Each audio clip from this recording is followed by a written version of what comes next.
Hello, this is Damon Melcher with X-Treme Bait Tanks. I'd like to give you a tank tour of our X-Treme 80-gallon tank. This is 80 gallon in the bait area, just under 100 gallon total. It measures 32 across, 47 long, 26.5 inches tall. This bait tank is a product of Build-A-Tank.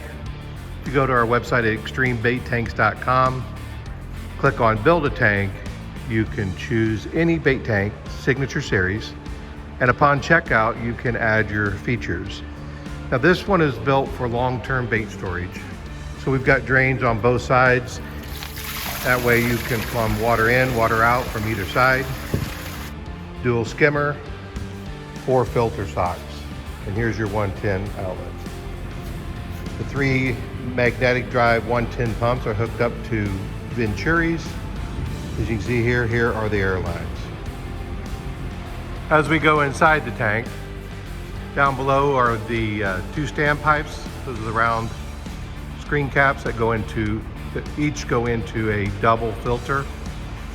And then you have your 3 directional flows, which can be adjusted so that you can decide what goes on inside your tank based on your bait's needs.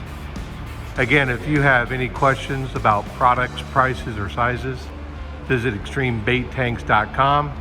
And until then, we hope you have an extreme day.